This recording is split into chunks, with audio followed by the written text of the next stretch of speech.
wrestling goes, if you write a good show, you get a good show. Now that's the old line that I believe is pretty accurate.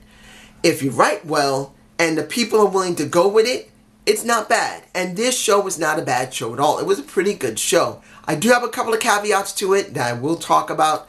But in general, this was a good show. It was. Even though, as you can see from the title, it is the end of an era. But let's go through everything else. Austin Aries with Alberto El Patron. How can I say this? They're trying to work off the back of what happened last week, that interview segment with Mackenzie.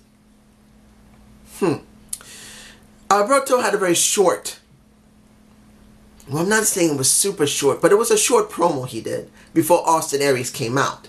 Then Austin Aries talked, which was very good. Basically, they're both the same. They don't want to be screwed around by no one. They don't want to be lied. Look, you want this title, you get it next. You get it on, on the 21st Redemption. Now, here's the problem with that. One small problem.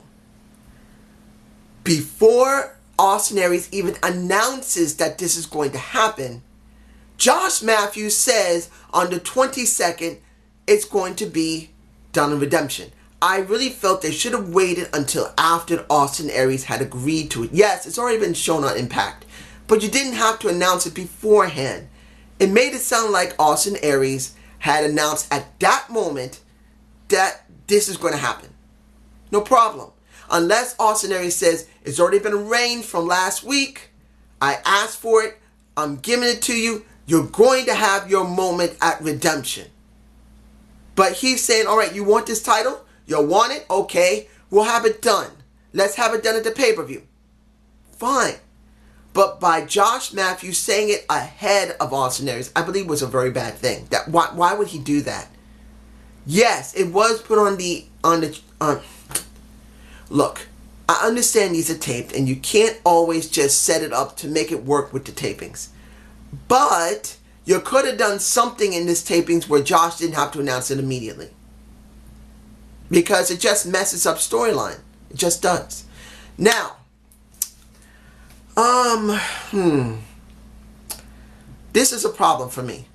Falaba versus Trevally. Now, Trevally won. No problem. Falaba is funny. He was funny. Rolling over both Connolly and Trevally was funny. Trevally, what did he do? It was funny when he basically splatted him. That was funny. But here's the problem. Connolly and Trevally should be the tag champions. And as much as everybody loves LAX, which I don't. You guys already know the reason why I don't love them. Here's the thing. What are the tag champs doing? What are they doing? Nothing. We get a lot of promo segments, and not all the time do we see them unless there's a challenger. We really need a change up. I mean, we really do need a change up.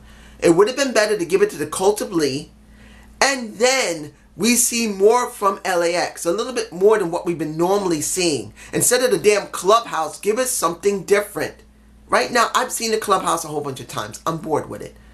I'm bored with seeing that these guys barely talk when they're in the clubhouse, and they don't talk at all in the damn ring.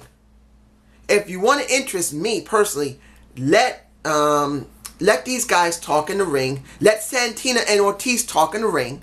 Let them say something without a Conan or Homicide doing it for them. Mostly Conan. No, almost every moment is Conan. It's just, we got nothing new from them. And at least you're making Trevor Lee and Kenneth Connolly, I believe his name is Kenneth. I keep forgetting the guy's first name. But essentially, I'm more interested in them than I am in LAX. I just am, because they're booked better. They're not as boring. So that's what I felt. Ali versus Siena. Oh my gosh, I haven't seen her in a while. Either she was injured or they just didn't have her on TV. Doesn't matter. I was shocked to see her. But here's the problem. That kind of follows with the situation like with, excuse me, with some of the wrestlers that we're going to talk about in this review. They have no build. There's no build going into it. And Mind you, there's better build here than in the WWE. There's no lie about that. I'm getting more build here for different things generally than I am getting the WWE. But if you're going to do build, couldn't you done something a little bit more with this? Couldn't you advertise this maybe a week or two in advance that Allie will be going up against her old rival Siena? Even if it's not much, just a quick mention by the commentary team. And oh, I still love Sanjay Duff on commentary. I just do. I know everyone might not, but I'm glad to see that a wrestler is doing this. And I'm glad to see that it happened. But, as you can see, when it came to Allie and it came to Siena, it just wasn't enough there. There was something missing. And it's because there's no build. Yeah, Allie won. Understandable. But then you're going to do the 2 extra things afterward, which could have tied in even more. That you got Braxton Sutter coming out, begging again for Allie to join him. And then the part that just, and I agree with Sanjay's laugh. He basically botches saying, I love you, Allie, and says, I love you, Lawrence. And Sanjay laughed his ass off. He laughed like a little girl. That little laugh really gave me an extra layer. Yes, it's a stupid thing. Yes, it's not much, but it gave me a little bit more than what normally Josh Matthews or JB or anyone else would have given me. That was just a plain, flat out, honest laugh. And I enjoyed it. Then you got Sooyoung coming out when Allie just backs away from it, saying pretty much, I don't want your ass. And then Braxton Sutter going like, ooh, some fresh meat. Maybe I can get this one. I've slightly heard of Sooyoung a little bit. I've only heard of a couple of times. I never actually seen a match of Sooyoung. And I'm sure anybody, and I want to say this very clearly, for anyone who's going to make comments, don't make a comment to look with a connection to a video, because some stupid reason YouTube does not allow any connections to another YouTube video. They don't. Don't try and connect it. Please don't, because I've tried to see anybody who left me something and I could not connect to it. So please don't. You can tell me what the name of the match is and I'll go search for it. But I'm telling you right now, if you try to connect me, YouTube will either block you, and I don't block anybody, or they won't even let me even connect to comment. Your comment won't show even if I'm not blocking you. So please don't. But Sooyoung comes out, kicks Allie's ass. Braxton Sutter thinks he's got new fresh meat. And now we'll be going from there. But it could have been better if there had been some type of build. At least a week, or I'd say 2 weeks of build. Just have Allie pretty much say, I'm going up against someone I once knew that I can't stand anymore. I'm going to show her how good I am. At least 2 interviews from Allie. And 2 advertisements. Even if it's only about a minute long. I would have liked it. Now, what do we got here? Ryu, I believe his name is Ryu, formerly known as Zane, the guy who came in from Global Forge, versus Matt Sydal. Another match that should have been advertised at least a week or 2 in advance. It would have been nice to have some type of advertisement. I don't want to see it on the Global Wrestling Network, and you can't always just put it on YouTube and think that everyone's just going to go to your YouTube website and do it. You actually need to put it on the show. And I would like that, or at least an announcement from the commentary team saying, if you want to know of anything up and coming on this week's Impact, look for our YouTube channel, and we will be announcing it there, because we don't have enough time to be able to put in the show. Even if you got to say that. I would have liked to see that. At least then you would see it instead of not advertising it on YouTube. Sometimes people need to be reminded the YouTube channel has a lot of information. You need to see it. Social media, not everyone's going to be looking at it. They care about their Twitter for the family and their boyfriend and girlfriends who's cheating. Anyway, was it a good match? It was good. But guess who was at ringside? You got Joshua is at ringside with the Grand Championship. I got a question to you guys. Do you actually think he's going to defend this? Or do you think it's going to be Matt Sydal who's going to defend it? This is my thought. He's not defending anything. Matt Sydal is going to be doing double work. He's going to be defending the Grand Championship and the X Division title. And even though he gave one to Josh Matthews, he's going to be defending his title for him. Pretty much that's the way it is. It was an okay match. In the end, Seidel won. I didn't expect him to job here. And it is making some sense. Like I said, when it came to, I forgot the name of The Last Chancery. When he had to show that mask, it had to make some sense. Josh Matthews kind of makes some sense with the mask. So, that's not so bad, but it's not so great either. So, let's move on to, alright, what's going on with OVE, with Eddie Edwards and Alyssa. I believe I'm saying her name properly. I haven't said her name in a long time since Angelina Love had her feud with her. They're not doing anything with Lashley because of Brian Cage. So they got to do something with OVE. But to be honest, I feel like this is kind of OVE spinning their wheels because there's nothing they can do because you're not going to be seeing LAX for a while. There's your problem. No LAX, no OVE. No OVE, they got to do something. So that's the reason why they're still going after Eddie. Of course, because of what happened with Eddie, it does add on to it. But OVE is now only Sami Callihan and not the Chris brothers. The Chris brothers were not a bad tag team. They spoke okay. But this is all about Callihan and nothing about the Chris brothers. Nothing about that part of OVE trying to get the titles back. It's just about that. And after Eddie ran from the impact zone to his hotel room, saw that Alyssa was fine. He goes outside and he's welcomed by the most terrifying thing I've seen in a long time. That will literally melt paint off the walls.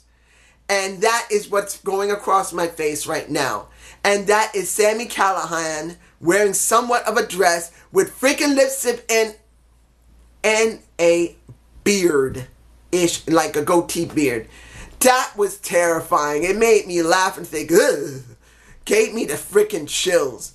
Was it effective? Yes. They have to do something with this. But wouldn't it have been better that it was only about not Sally. Well, I can't say Sally instead of Sammy.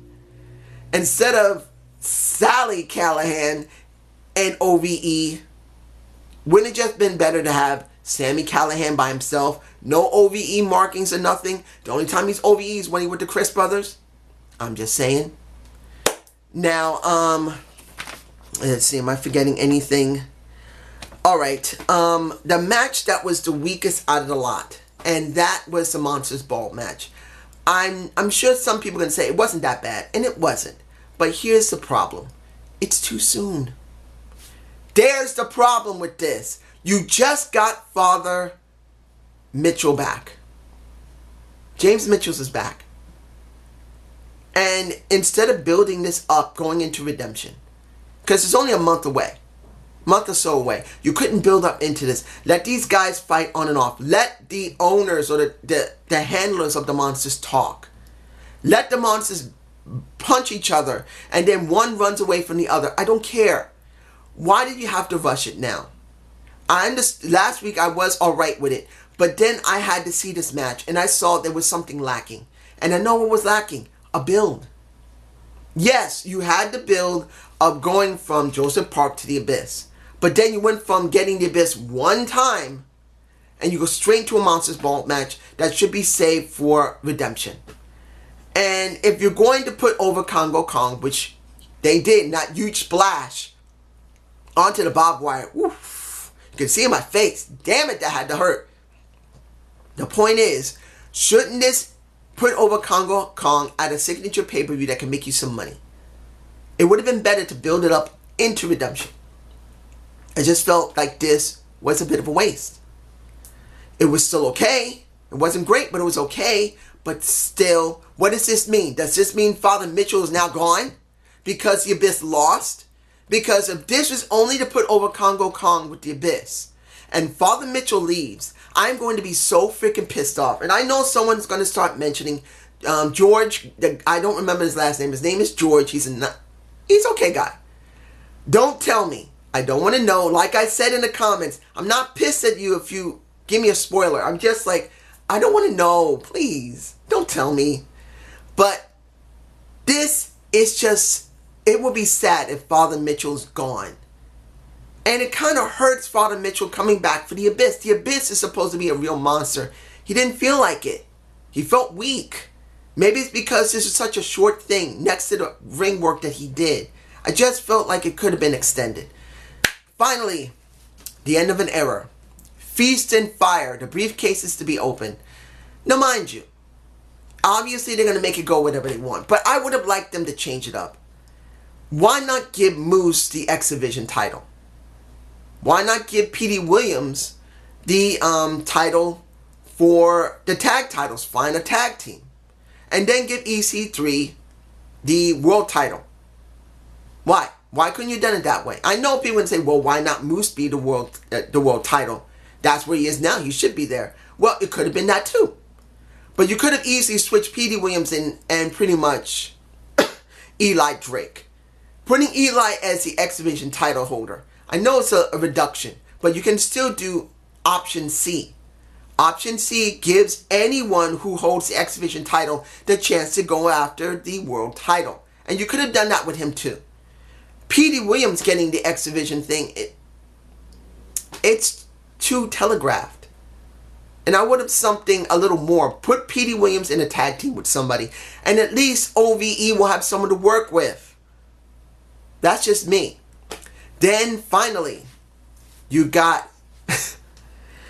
I've known about this for months. For a couple of months that EC3 is done. Of course, we saw him at WWE already. I don't know. I haven't seen this week's... the last 2 weeks I haven't seen NXT. So I don't know what happened last week. And I definitely haven't seen this week. But we already know he's there. And seeing this, it hit me right here, you know? Because the guy literally who had made the company very interesting, even though it was in such bad financial turmoil, bad writing turmoil, EC3 was interesting. He was funny. He could run. He could go in the ring. He made it work whenever he could. So this is an end of an era for and I want to say this very clearly to George. And I'm not bashing you, dude. I'm glad you're subscribing. You talk to me. I'm honored with that. But like I said, he was a jobber in WWE. You would have never known he had ability unless you threw him into the main title picture like Impact Wrestling did. They didn't know how good he was, if he could really perform on the top level. And they threw him up there, and look what you got. Like I said, even for Impact, put some jobbers on the main title scene, let them swim or let them sink. And see what you get, because you're not losing anything. You just throw them away later. But if you got a gem, that is the most important thing to get your hands on. EC3 was a gem. 4 years ago, being rejected by the WWE, they didn't know if it was going to be that good or not. No matter how much talent you have, once you got the camera on you and you're in front of a really good crowd, you got to perform, and he has. And now, Impact Wrestling doesn't have him anymore. And that's a big blow to them. I mean, that is a big blow. That's the equivalent of a Daniel Bryan. I know that's saying, what? Yes. Because he went from obscurity to something important within 4 years. And he didn't get hurt like Daniel Bryan did. This guy went from being a jobber in the WWE that was just, you know what, we don't need you, bye. Throw him on Impact Wrestling, give him a 2-year run, and see where he went. And they did it. And now, as you can see in my face, he gets the Feast and Fire briefcase. That means you're fired. And I got to say this with Impact. At least they let him have time to talk. That was like about 8 to 9 minutes trying to get himself over. And even tell the crowd, be quiet, I'm trying to get over. And that, I felt like was a good thing for him to do. I was very happy they did that for him. They didn't just throw him away like they did at the very end of it when Brian Cage basically, what was it, drill clawed him. That was at least something. Now, of course, he also nailed JB, which had to be done because JB's not there either. That gives you a good reason why JB had to be beaten up, because JB's gone too. So this was the end of EC3's run and JB's run. Let's just hope this all works out in the end for Impact Wrestling. Having two people that was at one time JB the mainstay of commentary and interviews, and EC3 who was in the main title picture, who worked with Rockstar Spud, who worked with, yes, Tyrus, no one liked Tyrus, and worked with several other people that really tried to prop up the company. But it's just my point of view. Have a good day. Have a good night. Peace!